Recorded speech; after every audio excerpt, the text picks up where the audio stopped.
রাত ১২টার সময় যদি কারো হঠাৎ করে রান্নাঘরে ঢুকতে হয় রান্না করার জন্য, তাহলে কেমনটা লাগে? আজকে সকাল থেকেই আমার শরীরটা বেশি একটা ভালো ছিল না। প্লাস আমার অনেক কাজ ছিল বিজনেসের। তো আমি আজকে রান্না করিনি। আমার হাসব্যান্ডের বুফে ইফতার পার্টি ছিল অফিস থেকে।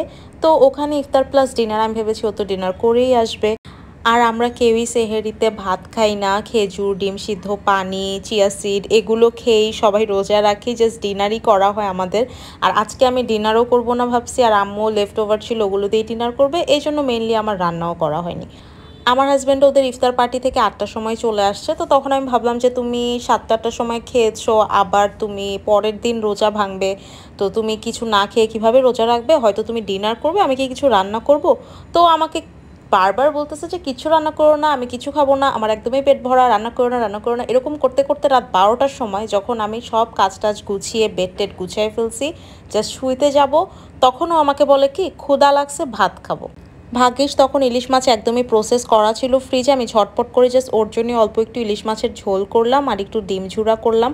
বাস খাওয়া দাওয়া করে ঘুমিয়ে গেল ও। আর আমি সেহেরিতে উঠে চিয়া সিড, বাদাম এগুলোই খেয়েছি। ও আর উঠে নাই, সেহেরির সময় একবারেই খেয়ে ঘুমায় গেছিলো।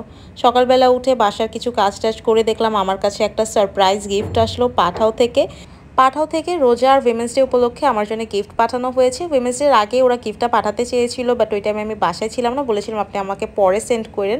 সো ওরা এবার একসাথেই আমাকে দুইটা গিফট পাঠিয়ে দিয়েছে, ক্যালেন্ডার, পেন, কি রিং, একটা রোজার ক্যালেন্ডার, তসবি, তারপরে একটা মেসওয়াক, আতর, খেজুর, অনেক কিছু পাঠিয়েছিল। এই ছোট ছোট গিফটগুলো দেখে আমার কাছে অনেস্টলি অনেক ভালো লেগেছে। আর আমি দেখি আমার আশেপাশে অনেকেই জব করে, আর জবে যখন ওদের পারফরমেন্স ভালো হয় তখন ওদেরকে অথরিটি থেকে, এইচআর থেকে অনেক গিফটস দেওয়া হয়, বা উইমেন্স ডেতে ওরা অনেক গিফটস পায়, অনেক কিছু পায় রোজা উপলক্ষে। তখন আমার মাঝে মাঝে একটু আফসোসই লাগে, কারণ নিজেকে তো আর নিজে অ্যাপ্রিসিয়েশন করা যায় না। আমি নিজের বিজনেস নিজেই রান করি, টিপিক্যাল কোনো জব করি না যে আমাকে কেউ এরকম গিফটস দিবে। বাট পাঠাওয়ের এই স্মল জেস্টারটা আমার কাছে আসলেই অনেক ভালো লেগেছে, যে আমাকেও গিফট দেওয়ার মতো কেউ আছে। পাঠাওর সাথে কাজ করে আসলেই আমার অনেক ভালো লাগছে। I am really enjoying their services. ওরা এত তাড়াতাড়ি আমার কাস্টমারদেরকে প্রোডাক্ট ডেলিভারি দেয়, একেবারে অন টাইম ডেলিভারি দেয়। ওভারঅল ওদের সার্ভিস, ওদের প্রোডাক্ট হ্যান্ডলিং সব কিছু আমার কাছে অনেক ভালো লাগে। ওদের থ্রুতে প্রোডাক্ট দেওয়াতে প্রোডাক্ট কাস্টমারের কাছে অন টাইমে পৌঁছেও যায়, প্লাস আমার প্রোডাক্ট কখনোই ওরকম ড্যামেজড হয় না। অ্যান্ড ওদের কাছে পার্সেল কখনো হারিয়ে যায় না, এটা অনেক বড় একটা ফ্যাক্ট। আমার কাস্টমাররাও পাঠাও থ্রুতে পার্সেল দেওয়াতে অনেক বেশি হ্যাপি। সো এই জন্যই আমার আজকে আরও বেশি ভালো লেগেছে যে মিউচুয়াল ফিলিংস দুই সাইড থেকেই, আমি ওদেরকে অ্যাপ্রিসিয়েট করি, ওরাও আমাকে অ্যাপ্রিসিয়েট করে।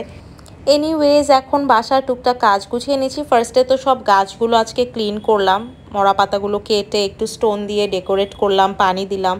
তারপরে এখানে চলে আসলাম, আজকে ডিপটা ক্লিন করেছি। তো এখানে অনেক ভিতরে পানি ময়লা জমেছিল, অনেক অকেজো জিনিস ছিল, যেগুলো সব বের করে আবার সুন্দর করে অর্গানাইজ করলাম, যেহেতু ঈদের আগে এগুলো তো করতেই হয়। অ্যান্ড দেন ঈদের আগে এটাই হচ্ছে কি আমার লাস্ট শিপমেন্ট, কারণ আগামী 2 দিনের মধ্যে আমাদের র্যাপ আপ হয়ে যাবে। ঈদের আগে আর কোনো ডেলিভারি দিব না আমরা, অ্যান্ড শিপমেন্টও আর আসবে না। সো আজকে সবগুলো পার্সেল গুছগাছ করে অর্গানাইজ করে রাখলাম। তারপরে চলে আসলাম আমি কিচেনে। তো স্পাইস জারগুলো খালি যেগুলো হয়েছিল ওগুলো আবার রিফিল করছি। এরকম টুকটাক অনেক কাজই কিন্তু আমরা করি, বাট সব কিছু কিন্তু ব্লগে দেখানো হয় না। আমার আম্মু বলে কি যে তুমি তো ব্লগে কিছুই দেখো না, সারাদিন এত কাজ করো কিন্তু ক্যামেরাই অন করো না। সো আমার না একটু কমফোর্টেবলি কাজ করতে ভাল লাগে। ক্যামেরা অন থাকলে মনে হয় কি কাজ করতে আরও দেরি হয়ে যাচ্ছে। আর আমি হচ্ছে ফোন দিয়েই ফিল্ম করি, আর একটাই ফোন আমার। সো মাঝে মাঝে দেখা যায় আমি ফোনে কোনো পডকাস্ট শুনতে শুনতে বা কোনো পাকিস্তানি সিরিয়াল দেখতে দেখতে বাসার কাজগুলো করে ফেলি। এতে আমার টাইমও ওয়েস্ট হয় না, আর আমি কাজও করে ফেলতে পারি।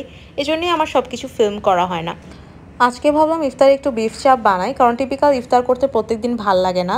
তো এখানে কয়েকটা বিফ টুকরা নিয়েছিলাম বড় বড়, যেগুলোকে আমি পাটাপোতা দিয়ে একটু ছেঁচে নিয়েছি, যাতে একটু ছড়িয়ে ফ্ল্যাট হয়ে যায়, যাতে মশলাগুলো ভালো মতো ঢুকে বিফের ভিতরে।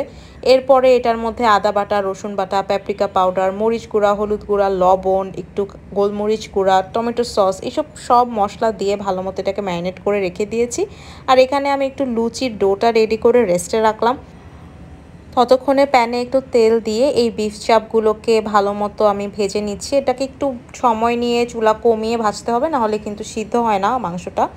আর আরেক সাইডে আম্মু আমাকে একটু লুচিটা বানিয়ে দিচ্ছিল, আর আমি এখান দিয়ে আরেক চুলায় ভেজে ফেলছিলাম।